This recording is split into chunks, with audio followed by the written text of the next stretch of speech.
Credit cards were once the quiet engine of consumer spending, humming steadily in the background of the retail economy.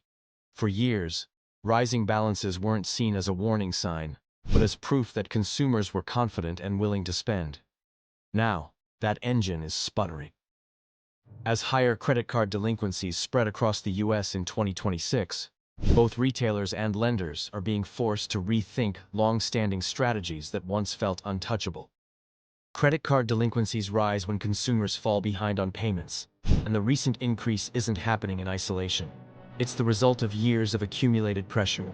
Inflation pushed everyday costs higher. Interest rates made revolving debt more expensive, and wage growth failed to keep pace for many households. What once felt manageable on a monthly statement has become increasingly difficult to service.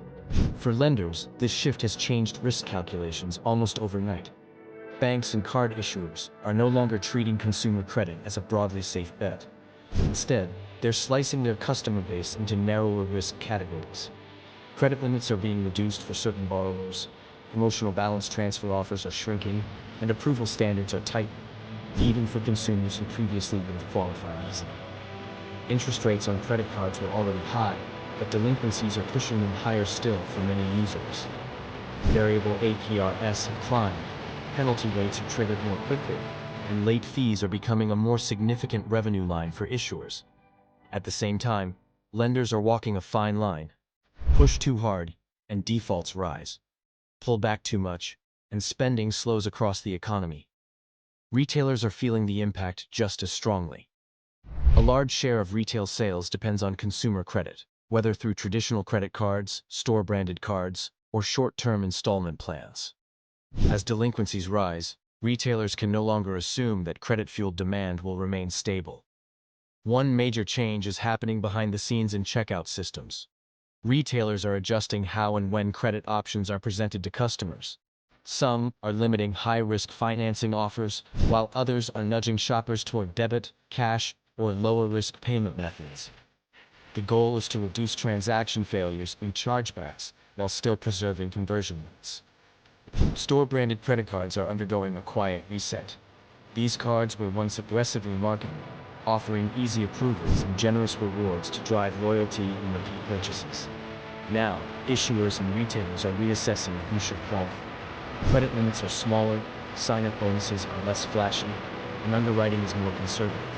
The emphasis is shifting from growth to durability. Buy now, pay later programs are also being affected. As traditional credit card delinquencies rise, lenders are scrutinizing short-term installment products more closely. Retailers that once leaned heavily on pay later options are discovering that approval rates are declining and fees are increasing. This is forcing some merchants to rethink how much they rely on deferred payment models to drive sales. Marketing strategies are changing as well. Retailers are becoming more cautious about promotions that encourage consumers to stretch their budgets. Instead of "buy more now" messaging, many brands are experimenting with value-focused campaigns that emphasize durability, necessity, and long-term usefulness. The psychology of the shopper has shifted, and retailers are adjusting their tone accordingly. Lenders, meanwhile, are investing heavily in early warning systems. Instead of waiting for missed payments, they're monitoring behavioral signals like changes in spending patterns, rising utilization rates, minimum early payments. This allows them to intervene earlier, offering modified payment plans or temporary relief before accounts slip into serious delinquency. Another major shift is the renewed focus on cash flow visibility.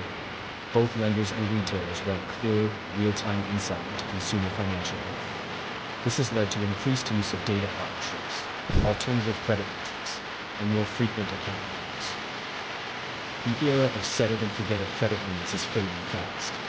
Higher delinquencies are also reshaping physical retail operations.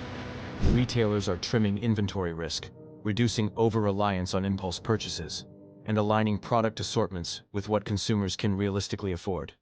This ties directly into the broader return of inventory discipline, where fewer high-risk bets replace large, speculative product expansions. For consumers, the changes are subtle but impactful. Credit feels less flexible than it did a few years ago. Lines are tighter, penalties are steeper, and approvals take longer. This is reinforcing more cautious spending behavior, which feeds back into retail demand and lending growth projections. From a macro perspective, rising delinquencies are acting as a pressure test for the entire consumer economy. Companies that relied heavily on easy credit to fuel growth are being forced to adapt. Those with diversified revenue streams, strong cash reserves, and disciplined operations are weathering the shift far better than those built on perpetual consumer borrowing. Importantly, this isn't just a short-term correction. Many lenders believe higher delinquency rates represent a new baseline rather than a temporary spike. That assumption is shaping long-term strategy, from product design to customer acquisition costs. Growth expectations are becoming more modest, but also more realistic. Retailers that succeed in this environment are those that understand the new limits of consumer credit. They're designing pricing, promotions, and payment options around financial reality, rather than optimism. They're focusing on loyalty through trust and transparency instead of aggressive financing hooks. In 2026, higher credit card delinquencies are doing more than signaling consumer stress. They're forcing a structural reset. Retailers are learning to sell without over-reliance on debt-fueled demand, and lenders are relearning the value of cautious underwriting. The result is a slower, more disciplined system that prioritizes sustainability over speed.